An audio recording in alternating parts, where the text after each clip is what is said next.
کے عذاب سے بچنا چاہتے ہو، اپنی پریشانی سے بچنا چاہتے ہو، بیمار ہو، پریشان ہو، کوئی بھی مانگتا ہو، مسجد میں جا کے 2 رکعت نماز پڑھ کے اللہ کے دربار میں گر گراؤ کہ اللہ میرے گھر کی بیماری آ گئی ہے، ایسی بیماری ہے، اللہ تو شفا دے، کہ اللہ تو ڈاکٹروں کا ڈاکٹر ہے، کہ اللہ تو سرجنوں کا سرجن ہے، شفائے کاملہ عاجلہ عطا فرما۔ اللہ کہتا میں شفا دینے کے لیے بیٹھا ہوں، اللہ کے حکم کے بغیر ایک پتا نہیں ہلے گا۔ پھر کیوں تم جا رہے ہو دھامی کے پاس، کیوں جا رہے ہو جادوگروں کے پاس؟ سب کے پاس جانا چھوڑو، ایک اللہ کی دامن کو مضبوطوں سے تھامو اور محمد کی سنت حدیث رسول کو دام سے پکڑو۔ یقین مانیے کہ دنیا میں کوئی ہمیں پریشان نہیں کر سکتا ہے، ایسے ہزاروں ظالم پیدا ہو جائے ہمارا بال بیٹا نہیں کر سکتا ہے۔ وہ صحابہ کرام تھے جن کو تلوار سے چھلنی کر دیا گیا، کلمہ نہیں، اسلام کو دس نہیں ہوا۔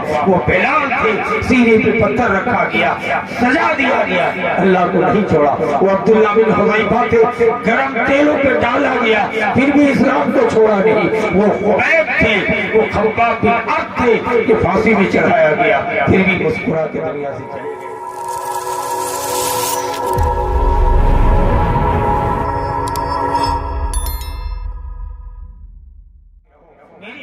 دوستو میں آپ کو یہ پیغام دینا چاہوں گا کہ آپ اپنی پریشانیوں کو دور کرنے کے لیے اللہ سے بھروسہ کیجیے کہ موت دینے والا، بیماری دینے والا، ہمیں سب کچھ کرنے والا اللہ ہے۔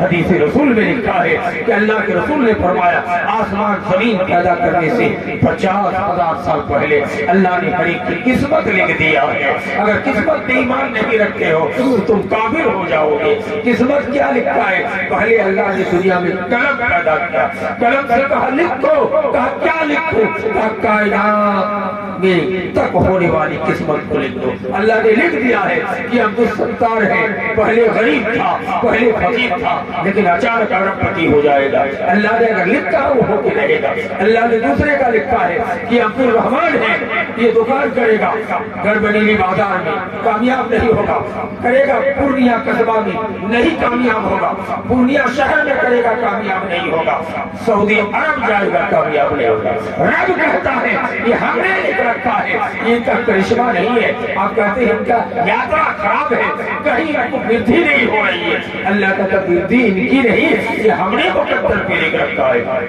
اللہ کہتا ہے اگر تیرے باپ کی موت کو ہم نے ٹرک کے چکے کے نیچے لکھ رکھا ہے تو وہ جا کے رہے گا۔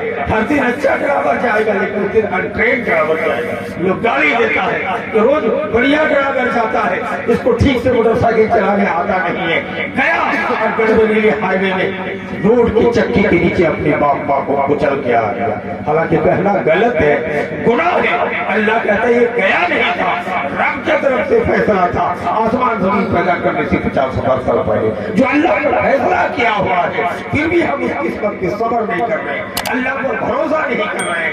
اس لیے رب کائنات مسلم سماج کو پریشان رکھا ہے۔ میرے بھائیوں ہم اللہ پر ایمان کو مضبوط کریں، اپنے عقیدے کو مضبوط کریں کہ ہم کسی بھی حال میں اللہ کے علاوہ کسی کو کارساز نہیں مانیں گے۔ ہر چیز میں، ہر معاملے میں اللہ کہتا ہے مجھ کو پکارو۔ میں رات کی تاریکی میں کالی چیونٹی، کالی رات میں اور کالے پتھر میں چھوٹی چھوٹی چیونٹیاں جو چلتی ہے اس کی رینگنے کی آواز کو میں عرش سے مستوی ہو کے سنتا ہوں، ساتویں آسمان کے اوپر سے دیکھتا ہوں، سنتا ہوں۔ پھر میرے دربار کو چھوڑ کر تم کہاں جا رہے ہو ماننے کے لیے؟ کہا جاؤ، اگر تم میرے دربار کو چھوڑ کے غیر کیا ماتھا ٹیکو گے تم پر ہم عذاب نازل کر دیں گے، تمہیں ہم نئی آمد کر دیں گے۔ اس لیے اگر رب کے عذاب سے بچنا چاہتے ہو، اپنی پریشانی سے بچنا چاہتے ہو، بیمار ہو، پریشان ہو، کوئی بھی مانگتا ہو، مسجد میں جا کے 2 رکعت نماز پڑھ کے اللہ کے دربار میں گر گراؤ کہ اللہ میرے گھر کی بیماری آ گئی ہے،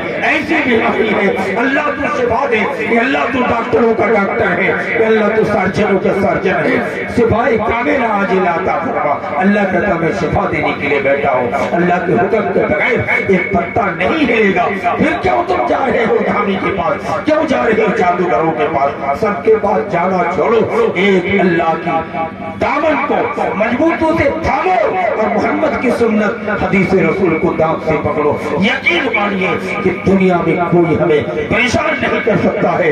ایسے ہزاروں ظالم پیدا ہو جائے, ہمارا بال بیٹا نہیں کر سکتا ہے. وہ صحابہ کرام تھے جن کو تلوار سے چھلنی کر دیا گیا, کلمہ نہیں, اسلام پر دست نہیں ہوا. وہ بلال تھے, سینے پہ پتھر رکھا گیا, سجا دیا گیا, اللہ کو نہیں چھوڑا. وہ عبداللہ بن حذیفہ تھے, گرم تیلوں پہ ڈالا گیا, پھر بھی اسلام کو چھوڑا نہیں. وہ خبیب تھے, وہ خباب بن عرب تھے کہ پھانسی میں چڑھایا گیا, پھر بھی مسکرا کے دنیا سے چلے گئے. یہی علی خان تھے, پٹنہ کے کالے کوٹھری میں جیل نہیں, پھانسی کی سزا سن کے مسکرا رہے تھے.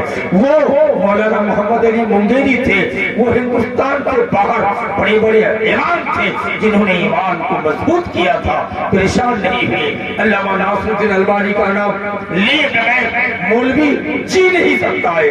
حدیث کی سندوں کے مولوی ہے, لیکن سند کو بیان کرتے ہیں, یہ بدعت وہ بدعت تو بولتے ہیں, لیکن البانی کے عقیدے کو کسی نے بیان نہیں کیا. شیخ البانی تقریر کرنے کے لیے سعودی عرب آئے, ان کو نذرانہ دیا گیا, ایک لفافے میں پیک کر کے کہا کہ البانی کتاب لکھ کر تقریر کر کے پیسہ نہیں لیا ہے.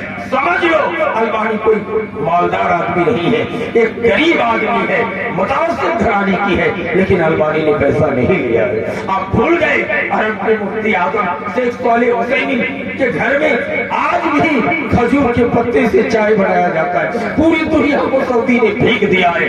کون ایسا دیش ہے جو سعودی کا پیسہ نہ کھایا ہو؟ آج سعودی ہی کا دان کا نتیجہ ہے کہ اندرا آواز اور مرزا پنچل کے سگل میں پوری بھارت میں پیسہ تقسیم کیا جاتا ہے. یہ سعودی حکومت کا انودان ہے, خیرات ہے, جو پوری ہندوستان کے ہندو مسلم لوگوں کو مرزا پنچل اور اندرا آواز کے مکان کے نام پر پیسہ دیا جاتا ہے. بھیج سب کو دیا ہے, اور ان کے مفتی اعظم کے گھر میں چولہا کھجور کے پتے سے جل کر کے چائے بنے, کھانا بنے.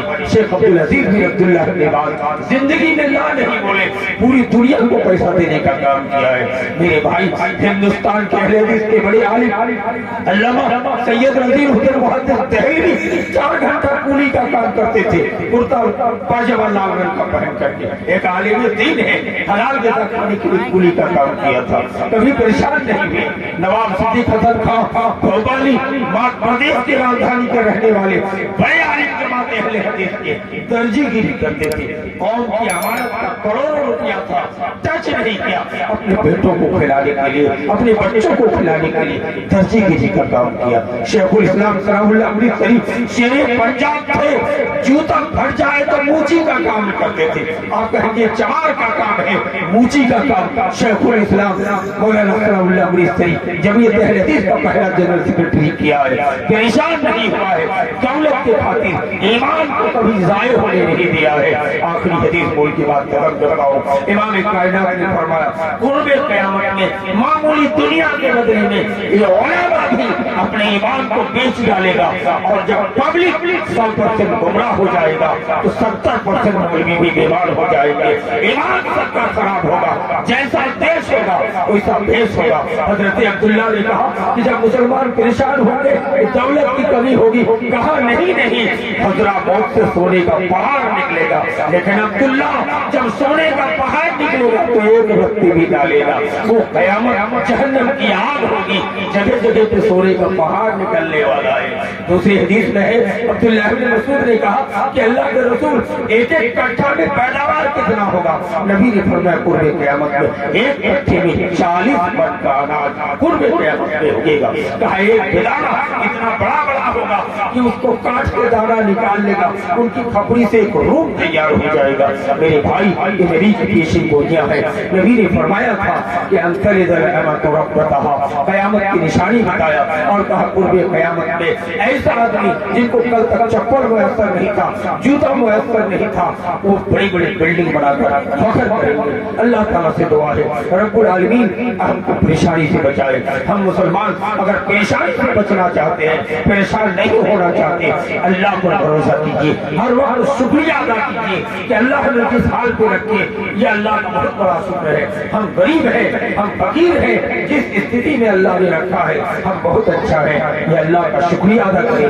یقین مانیے مسلم سماج کبھی پریشان نہیں ہوگا۔ اللہ تعالیٰ ہم تمام مسلمانوں کو پریشانی سے بچنے کی توفیق عطا فرمائے۔ اب آپ کے سامنے مولانا نجم عالم تشریف فرما ہے، بڑی اچھی تقریر بنگلہ زبان میں کریں گے، آپ سنیں۔